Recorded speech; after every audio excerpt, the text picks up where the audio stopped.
Permettez-moi de vous donner mon point de vue général sur ce qui se passe. Je pense que les Israéliens, dans l'ensemble, sont aussi délirants que Zelensky. Vous ne voyez pas beaucoup de preuves de cela dans les médias occidentaux, parce qu'il est presque impossible de dire quoi que ce soit de critique sur Israël dans les médias occidentaux.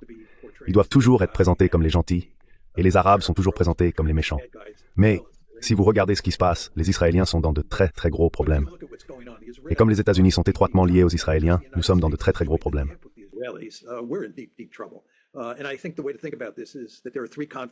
Et je pense que la façon de voir cela est qu'il y a 3 conflits. Le conflit à Gaza, ou le génocide à Gaza, qui concerne vraiment les Israéliens et les Palestiniens. Le deuxième grand conflit est avec le Hezbollah au Liban. Et puis le troisième grand conflit est avec l'Iran. En ce qui concerne Gaza et ce qui s'y passe, le fait est que les Israéliens n'ont pas vaincu le Hamas. Ils n'ont pas récupéré les otages. Et leur objectif ultime, qui est de nettoyer Gaza, n'a pas réussi. En fin de compte, ils ont fini par perpétuer ou exécuter un génocide, ce qui va être une tâche morale sur Israël et les États-Unis, qui sont complices de ce génocide pour longtemps à venir.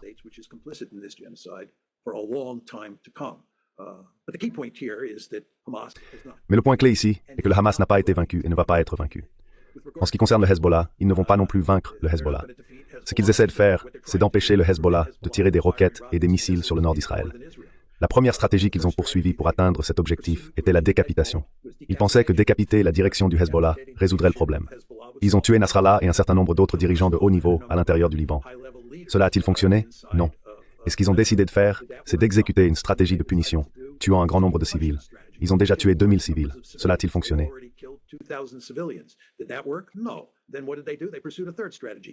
Non. Alors, qu'ont-ils fait? Ils ont poursuivi une troisième stratégie, envahir le sud du Liban. Est-ce que cela fonctionne? Non. Ils subissent de lourdes pertes et progressent remarquablement peu. Cependant, le point essentiel est que le Hezbollah continue de tirer des roquettes et des missiles sur le nord d'Israël, et Israël n'a aucun moyen d'arrêter cela. Cela nous amène au troisième conflit, qui est l'Iran. Comme nous le savons tous, tout a commencé le 1er avril, lorsque les Israéliens ont frappé l'ambassade iranienne à Damas. Les Iraniens ont riposté le 14 avril, puis les Israéliens ont riposté le 19 avril. Puis, le 31 juillet, les Israéliens ont tué Ismail Haniyeh à Téhéran. Et le 1er octobre, les Iraniens ont riposté. Que vous dit cela? Cela vous dit que les Iraniens jouent dur.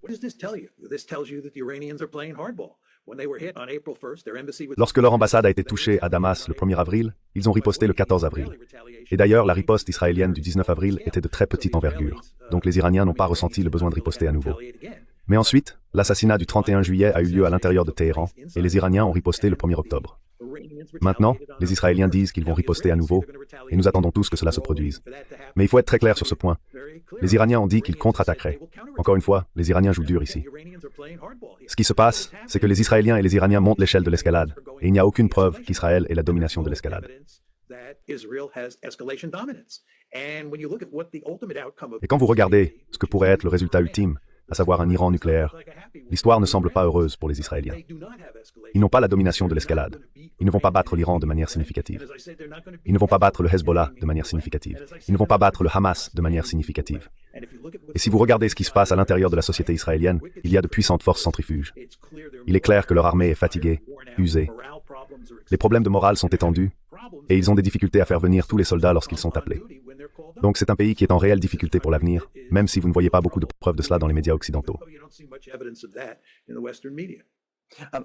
Si une partie de cela n'est pas simplement une focalisation excessive sur le calcul de la puissance dure, car cette idée constante que si vous affaiblissez les rivaux, vous vous retrouverez dans une position favorable, semble ignorer l'élément humain qui durcit la position. Je veux dire, regardez les Palestiniens. Oui, le Hamas a été bombardé et Gaza a été rasé. Mais d'un autre côté, les Palestiniens n'accepteront probablement plus de vivre sous administration israélienne. Et il en va de même pour les Libanais. Oui, ils ont peut-être affaibli une partie du réseau du Hezbollah, mais au Liban, ils en voudront à Israël pendant des décennies. Regardez le Yémen. Ils sont maintenant plus susceptibles de s'ouvrir à des attaques frappantes sur le trafic maritime à l'avenir. Et bien sûr, ces menaces contre l'Iran, s'ils s'en sortent sans une guerre majeure, ou même avec une guerre majeure, ils vont quand même escalader ou construire une armée plus puissante. Et s'ils sont lourdement bombardés, ils pourraient même poursuivre des armes nucléaires. C'est similaire au problème russe. Ayons un plan, tuons beaucoup de Russes, les affaiblissons stratégiquement, oui. Mais encore une fois, quel est l'élément humain? Leur objectif principal était de s'intégrer à l'Occident, d'avoir cette grande Europe. Maintenant, les Russes seront rancuniers pendant des décennies à venir pour ce qu'ils ont perçu comme, je suppose à juste titre, une guerre par procuration contre la Russie. Ils se tournent maintenant fortement vers l'Est, la Chine en particulier, plus qu'ils ne l'auraient fait autrement. Est-ce simplement ainsi que nous mesurons le pouvoir? Et bien sûr, la question de la réputation est également très importante, comme vous l'avez tout de mentionné. Israël a perdu beaucoup de réputation, même parmi ses alliés en Europe et lors de manifestations aux États-Unis. Il sera plus difficile, ou peut-être plus facile à l'avenir, de prendre une position plus critique sur Israël par rapport à maintenant. Il semble juste. Oui, nous ne mesurons pas nécessairement les bonnes variables. L'élément humain, c'est l'élément politique. Et je suis d'accord avec vous pour dire que ce que les Israéliens privilégient, c'est la force militaire. Ils croient en la diplomatie du gros bâton. Leur point de vue fondamental est qu'ils peuvent résoudre tous les problèmes en utilisant leur puissante armée pour écraser leurs adversaires. Ils ont longtemps parlé de leur domination par l'escalade, etc. Et le fait est que ces problèmes sont essentiellement des problèmes politiques. Souvenez-vous de la célèbre maxime de Clausewitz. La guerre est une extension de la politique par d'autres moyens. Ce que Clausewitz dit, c'est que tout est vraiment une question de politique. Et les Israéliens n'ont aucun intérêt pour des solutions politiques à aucun de ces problèmes. Ils pensent que le gros bâton résoudra toutes leurs difficultés. Et c'est illusoire. La raison pour laquelle c'est illusoire aujourd'hui en particulier, c'est parce que leur avantage militaire, l'avantage qu'ils avaient autrefois sur leurs adversaires, a disparu. Non, ils peuvent déterminer à quoi ressemble l'ensemble des cibles et comment les atteindre assez facilement. Les Israéliens peuvent construire de plus en plus de missiles Iron Dome jusqu'à en être épuisés. Mais le fait est que ces missiles Iron Dome ne seront pas très efficaces pour abattre les missiles offensifs entrants. Quand on regarde l'équilibre entre l'offensive et la défense en ce qui concerne les missiles balistiques par rapport aux missiles défensifs, l'offensive l'emporte presque à chaque fois. Le ratio coût-efficacité favorise définitivement l'offensive par rapport à la défense. Et c'est ce qu'il mène actuellement. Il mène une guerre d'usure à Gaza. Il mène une guerre d'usure contre le Hezbollah au Liban. Et il veut entrer dans une guerre d'usure avec l'Iran, dans laquelle, tout à fait correctement, exactement comme l'a dit John Mearsheimer, l'Iran a l'avantage à long terme. Non seulement l'Iran a plus de missiles qu'Israël, mais il a une base industrielle plus grande. Et la taille du pays signifie qu'il peut absorber des dommages qu'Israël, un pays beaucoup plus petit, ne peut pas faire.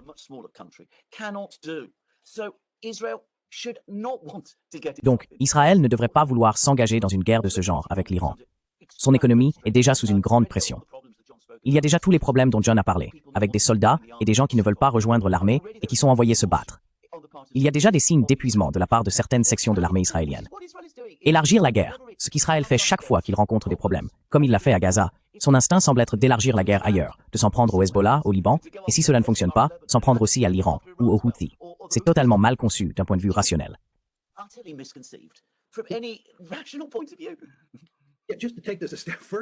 Oui, juste pour aller un peu plus loin, nous n'avons pas inclus les Russes, les Chinois et les Nord-Coréens.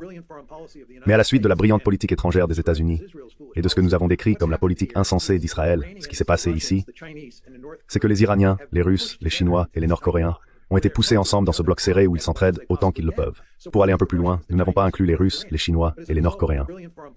Mais à la suite de la brillante politique étrangère des États-Unis et de ce que nous avons décrit comme la politique insensée d'Israël, ce qui s'est passé ici, c'est que les Iraniens, les Russes, les Chinois et les Nord-Coréens ont été poussés ensemble dans ce bloc serré où ils s'entraident autant qu'ils le peuvent. Donc, quand nous parlons d'Israël et des États-Unis s'opposant à l'Iran, ce qui se passe clairement ici, c'est que les Russes aident maintenant les Iraniens de toutes sortes de manières. De plus, pour élargir le champ, cela cause toutes sortes de problèmes pour la diplomatie américaine et même israélienne au Moyen-Orient élargi. Parce que les Saoudiens, les Iraniens et les États du Golfe sont tous si antagonistes envers Israël à ce moment-là, cela offre des opportunités à la Chine et à la Russie d'améliorer leur position diplomatique dans la région aux dépens des États-Unis. Donc vous savez, quand vous allez au-delà du conflit réel entre l'Iran, Israël et les États-Unis et que vous regardez le tableau d'ensemble, cela semble encore pire. Je pense que c'est un autre point commun entre Israël et l'Europe, en ce sens que je suppose que les deux ont eu le luxe de ne pas accepter de compromis pendant l'ère de l'unipolarité. C'est-à-dire, je suppose, en Israël depuis des décennies maintenant. Ils n'ont jamais eu à s'entendre avec aucun des voisins. Et comme John l'a également souligné, dans le passé du moins, ils avaient cet énorme avantage militaire, qui est maintenant en train de disparaître.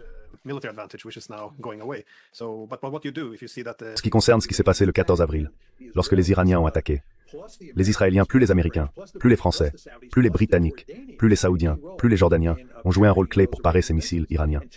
Et aujourd'hui, en prévision d'une attaque iranienne, les Américains ont déployé une batterie THAAD en Israël. C'est vraiment remarquable. Nous avons mis 100 soldats sur le terrain en Israël. Nous sommes profondément impliqués dans ce combat. Les Israéliens ne peuvent pas se défendre seuls contre une attaque iranienne. Et nous avons même des moyens navals dans l'est de la Méditerranée qui semblent être dirigés contre le Hezbollah. Donc, nous ne sommes pas sûrs que les Israéliens puissent gérer le Hezbollah par eux-mêmes. Eh bien, nous voyons toutes les 2 semaines que nous entendons parler de l'insatisfaction de l'administration face à quelque chose qu'Israël fait. Comment Biden et Netanyahou apparemment élèvent la voix l'un contre l'autre lorsqu'ils parlent au téléphone.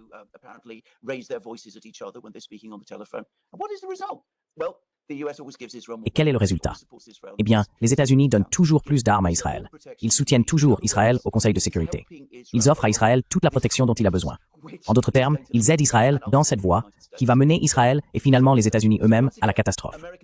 Je pense, Alexander, que c'est tout à fait exact. Mais je noterai que je pense que la plupart des dirigeants américains, depuis Jimmy Carter, ont compris que les politiques d'Israël, notamment en ce qui concerne le mouvement palestinien, sont gravement erronées, et qu'il était logique de donner aux Palestiniens un État à eux pour essayer de résoudre ces problèmes au Moyen-Orient de manière diplomatique. Et une fois le problème palestinien résolu, on pourrait obtenir plus d'accords d'Abraham, et Israël pourrait mener une vie plus paisible dans cette région. Mais il est très important de comprendre que ces dirigeants ont été contrecarrés à chaque étape par les plus fervents partisans d'Israël aux États-Unis. C'est ce que Steve Walt et moi appelons le lobby pro-israélien dans le livre que nous avons écrit en 2007. Et j'ai longtemps soutenu que les partisans d'Israël, ou le lobby pro-israélien, se considèrent comme les plus grands alliés d'Israël. Dieu merci. Sinon, Israël serait en grande difficulté. Et à aider Israël, qui est dans ce trou, à creuser de plus en plus profondément, et à rendre impossible pour nous, les dirigeants des États-Unis, de trouver une sorte de moyen astucieux de rectifier cette situation. Le lobby insiste pour que nous soutenions Netanyahou, quoi qu'il arrive. Et Netanyahou poursuit des politiques remarquablement insensées. Toutes sortes de personnes comprennent cela, y compris de nombreux juifs américains. Il est très important de comprendre que de nombreux juifs américains pensent que ce qu'Israël fait est insensé. Mais les partisans les plus fervents d'Israël ne le voient pas de cette façon. Ils pensent que nous devrions soutenir Netanyahou quoi qu'il arrive. Et je me dis simplement, où pense-t-il que cela va mener? Où ça conduit-il?